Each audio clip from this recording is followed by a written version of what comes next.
let's look at x to the a over b. Now here we have the general case. A over b could be any fraction. Well, x to the a over b is the same as x to the 1 over b times to the a power. Remember, raise a power to a power, you keep the base and multiply the exponents.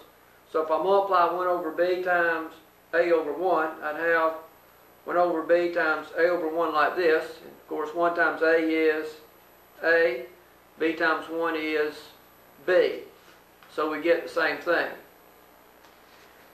X to the 1 over b is the bth root of x. The denominator tells me the root to take. I still have my exponent a. So x to the a over b would be the bth root of x raised to the a power. So in fraction exponents, the denominator tells you the index, the numerator tells you the exponent.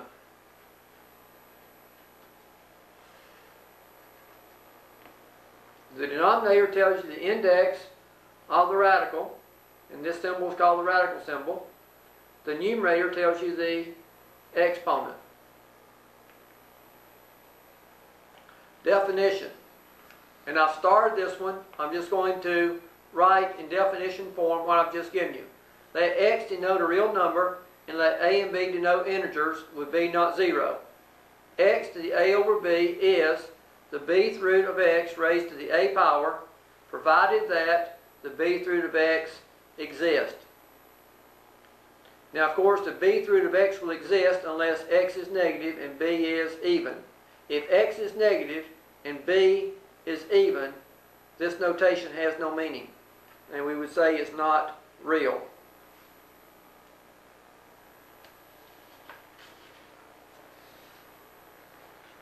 Let's look at some examples. Let's evaluate 64 to the 2/3.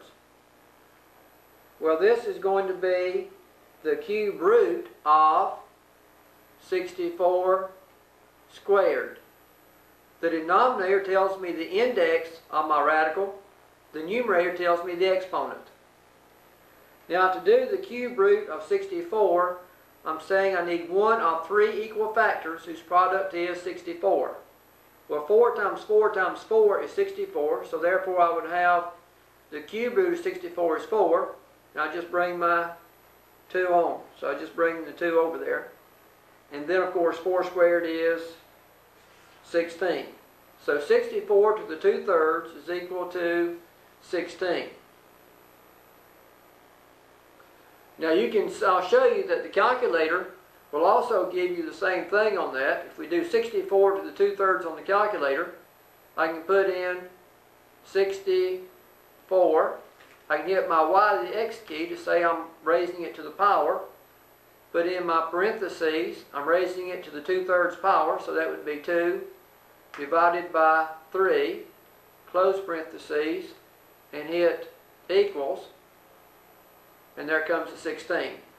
So your calculator also knows that the cube root of that 64 raised to the 2/3 power is the same as 16.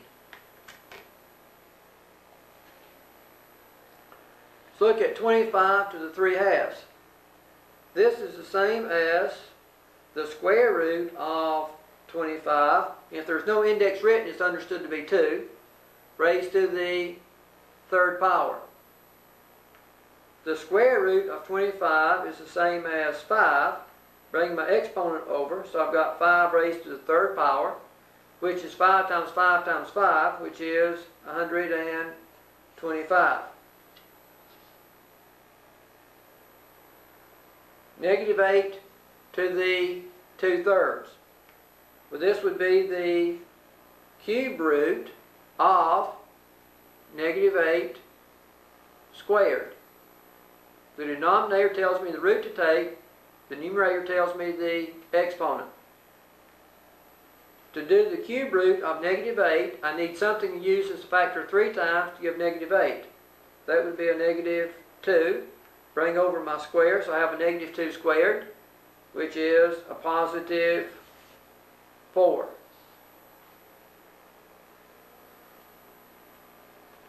We have a negative 1,000 to the negative 4/3. I can write this as the cube root of a negative 1,000 to the negative 4 power. The cube root of a negative 1,000 is negative 10. So I have negative 10 to the negative 4.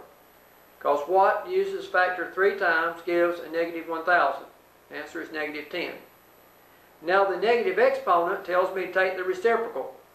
So it's going to be 1 over negative 10 to the 4th. So the negative exponent tells me to take the reciprocal of the base. The reciprocal of a negative 10 would be, the reciprocal of negative 10 to the negative 4 would be 1 over negative 10 to the 4, taking the reciprocal of the base. And now I'll work it out to get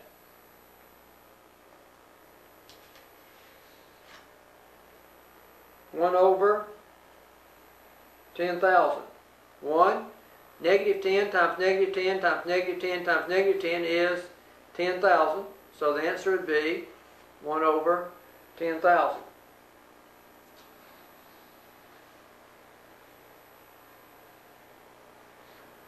So look at 8/27 to the negative 2/3. Now up here, I worried about my fractional exponent first, and then I did the negative.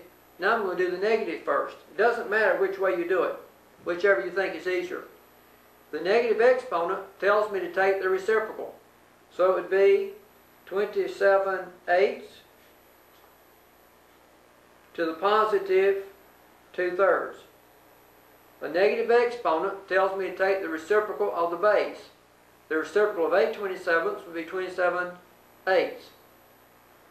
Now that would be the same as the cube root of 27/8 squared. The denominator tells me the root to take, the numerator tells me the exponent.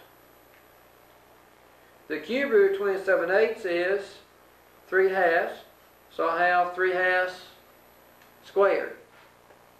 What uses a factor of 3 times gives 27/8. Well, 3 times 3 times 3 is 27. 2 times 2 times 2 is 8. Now 3/2 squared is going to be 9/4. So my answer is 9/4.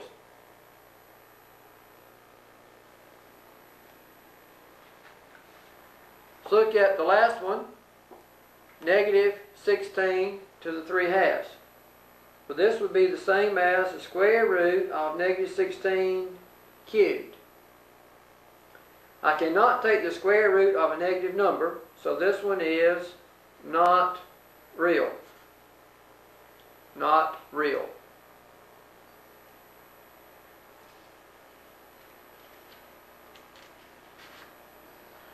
We've covered a lot of material. Now it's time to check to see if you understand it. If you do not understand these exercises, if you do not know how to do them, then be sure to rewind the tape and listen to the explanations again, or get someone to help you. Copy the exercises as I read them. The first one, 16 raised to the 5/4 power. So the base is 16, exponent 5/4. The second one, 1/25 raised to the 1/2 power. The base is 1 over 25, the exponent is 1/2. The third one, a negative 81 raised to the 3/4 power.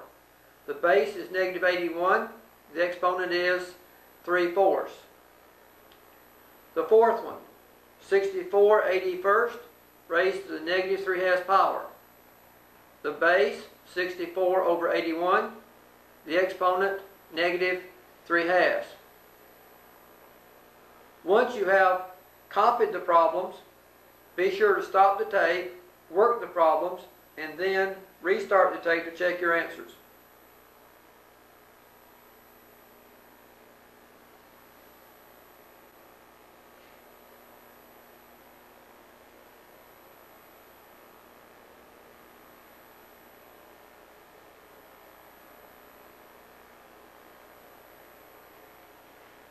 Here come your answers.